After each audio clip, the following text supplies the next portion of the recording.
భద్రాచల ఆలయ చరిత్ర. అసలు భద్రాచలానికి శ్రీరామచంద్రమూర్తికి ఉన్నటువంటి సంబంధం ఏమిటి? దేశంలో ఎక్కడా లేని విధంగా భద్రాచలంలోనే శ్రీరాముని కళ్యాణం ఎందుకంత వైభవంగా జరుగుతుంది?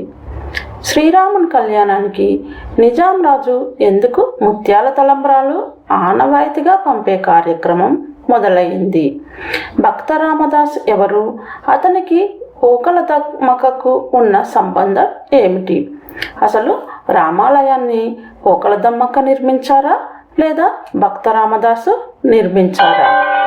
ఈ వివరాలన్నీ నేను ఈ వీడియోలో వివరంగా వివరిస్తాను. ఈ వీడియో పూర్తి వరకు చూసి ఈ కథకు ఒక లైక్ చేసి జై శ్రీరామ్ అన్న కామెంట్ చేసి కథ పూర్తిగా విని నా ఛానల్ సబ్స్క్రైబ్ చేసుకోండి. అందరికీ నమస్కారం.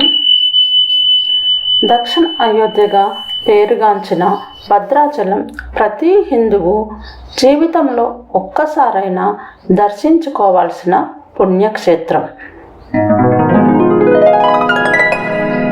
భద్రాచలం అంటే భద్ర ప్లస్ అచలం అని అర్థం.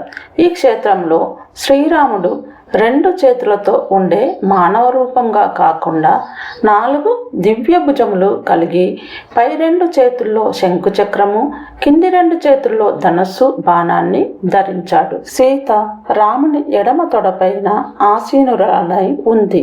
లక్ష్మణుడు ఆయన ఎడమ వైపున నిలబడ్డాడు. ఈ ముగ్గురు గోదావరి నది వైపు పడమర దిశ ముఖంగా నిలిచినట్లుగా భావింపబడుతుంది. ఇలాంటి విగ్రహం భారతదేశంలో మరెక్కడా లేదు. ఎందుకంటే ఇది విగ్రహం కాదు, శ్రీరామచంద్రుడే భద్రుని కోసం వైకుంఠం నుంచి స్వయంగా దిగివచ్చి ఇక్కడ వెలిసాడంట.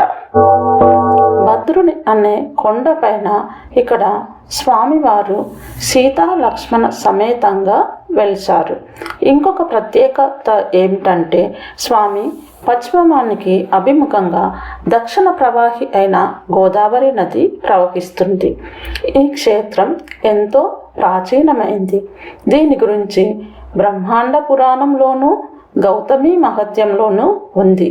ఈ ప్రాంతంలోని త్రేతాయుగం నందలి శ్రీరామచంద్రుడు సీతా లక్ష్మణ సమేతులై వనవాసం చేశారని ప్రతీతి.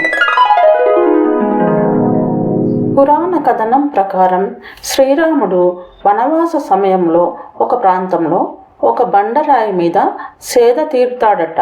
తర్వాత ఆ బండరాయిని అనుగ్రహించి మరుజన్మలో నువ్వు మేరు పర్వత పుత్రుడిగా భద్రుడిగా జన్మిస్తావని, అప్పుడు మీ కొండపైనే నేను శాశ్వత నివాసం ఉంటానని వరమిచ్చాడంట. దీంతో భద్రుడు మరుజన్మలో మేరు పర్వతానికి మరియు మేనకలకు పుత్రునిగా భద్రుని పేరుతో జన్మించి శ్రీరాముని రాకకై తపస్సు చేయసాగాడు. దీనితో భద్రుణ్ణి అనుగ్రహించిన శ్రీరాముడు భద్రగిరిపై వెలసిన ఒక పుట్టలో ఉన్నాడంట. కాలక్రమంలో శబరి శ్రీరాముడి అనుగ్రహంతో ఓకలదమ్మకగా జన్మించి భద్రాచల సమీపంలోని భద్రారెడ్డి పాలెంలో రామునికి పరమ భక్తురాలుగా ఉంటూ ఎప్పుడూ రామనామ స్మరణ చేస్తూ ఉండేది. ఒకరోజు కలలో రాముడు కనిపించి, నేను భద్రగిరిపై ఎండకు ఎండి వానకు తడుస్తూ ఉన్నాను, నాకు ఏదైనా నీడను నిర్మించమని ఆదేశించాడంట. దమ్మక్క తెల్లవారగానే స్వామి చెప్పిన ప్రాంతంలో వెళ్ళి చూడగా పుట్టలో వెలిసి ఉన్నాడంట రామచంద్రుడు. పుట్టను శుభ్రం చేసి తాటాకులతో తన చేతనైనట్టుగా ఒక చిన్న పందిరి వేసి విగ్రహాలను ఉంచి పూజలు చేస్తూ ఉండేదట. భద్రారెడ్డిపాలెంకు కూతవేటు దూరంలో కల నేలకొండపల్లి అనే గ్రామంలో కంచర్ల లింగన్న, కంచర్ల కామమ్మ అనే దంపతులకు జన్మించిన ఒక్కగానొక్క కుమారుడు కంచర్ల గోపన్న. చిన్నతనం నుండి అతను శ్రీరామ భక్తుడు. గోపన్న దగ్గర బంధువులు అంటే మేనమామలు అయిన అక్కన్న మాదనలు తానీషా ప్రభువు దగ్గర మంత్రులుగా ఉండేవారు. గోపన్నకు యవనం రాగానే అతని మేనమామలు తానూషా ప్రభువు హయాంలోని పాల్వంచ ప్రాంతానికి తహసీల్దార్గా నియమించారు. ఆ పరగణాలోనే ఉన్న భద్రగిరి ప్రాంతాన్ని దర్శించిన గోపన్న శ్రీరామచంద్ర స్వామికి సరైన ఆలయం లేకపోవడంతో చలించిపోయి పన్నులుగా వసూలైన ధనంతో రామాలయాన్ని సర్వాంగ సుందరంగా నిర్మించాడంట. ఆ రోజుల్లోనే ఆ ఆలయానికి 6 లక్షల రూపాయలు ఖర్చయిందంట. ఈ విషయాన్ని తెలుసుకున్న తానీషా కోపంతో గోపన్నను చెరసాలలో బంధించి చిత్రహింసలకు గురి చేశాడు. గోల్కొండ కోటలో చెరసాలలో బందీగా ఉన్న కంచర్ల గోపన్న రాముని మీద అనేక కీర్తనలు రాశాడు. కోపంతో, బాధతో, ఆవేదనతో తనను ఆదరించమని రకరకాల కీర్తనలు రచించాడు.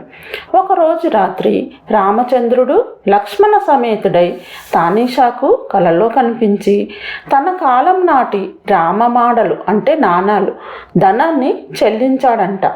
తానీషా ఒక్కసారిగా మేల్కొని చూడగా ఆలయానికి గోపన్న ఎంత సొమ్మైతే ఉపయోగించాడో అంతే సొమ్ము రాశిగా పోసి ఉందంట. దీంతో గోపన్న భక్తి మహత్తును మరియు తన తప్పును తెలుసుకొని గోపన్నను ఖైదీ నుండి విడుదల చేశాడు తానీషా. అంతేకాకుండా ఆ ధనాన్ని గోపన్నకు ఇవ్వగా దానికి గోపన్న నిరాకరించి అందులో నుంచి రాముని గుర్తుగా 2 మాడలు మాత్రమే తీసుకున్నాడంట. ఆ 2 రామ మాడలు ఇప్పుడు మనం దేవాలయంలోని మ్యూజియంలో చూడవచ్చు. గోపన్న ఎప్పుడు రామనామ కీర్తనలు పాడడంతో రామదాసుగా ప్రసిద్ధి పొందాడు. ఇది ఆలయానికి ఉన్న చరిత్ర. భద్రాచలంలో ముఖ్యంగా శ్రీరామనవమి రోజున ఎంతో కన్నుల పండుగగా నిర్వహించేది సీతారాముల కళ్యాణం. చైత్ర శుద్ధ నవమి నాడు స్వామివారి కళ్యాణం జరిపిస్తారు. కళ్యాణంలో స్వామివారు కట్టే తాళిబొట్టును శ్రీరామదాసు చేయించాడు. ఇప్పటికీ ఆ మంగళసూత్రాన్నే వినియోగిస్తున్నారు. కళ్యాణ నిమిత్తం అప్పటి నిజాం ప్రభుత్వం తరపున తానీషా ముత్యాల తలంబ్రాలు పంపేవాడు. ఇప్పటికీ మన రాష్ట్ర ప్రభుత్వం ఆ సాంప్రదాయం ప్రకారం ముత్యాల తలంబ్రాలు మరియు పట్టు వస్త్రాలు అందజేస్తుంది. సీతారాముల కళ్యాణాన్ని చూసి తరించడానికి రాష్ట్రం నలుమూలల నుండే కాకుండా ఇతర రాష్ట్రాల నుండి కూడా భక్తులు తరలి వస్తారు. ఈ కథకు ఒక లైక్ చేసి జై శ్రీరామ్ అని కామెంట్ చేయండి. మరో మంచి భక్తి కథ వీడియోతో మళ్ళీ కలుస్తాను. Thank you for watching.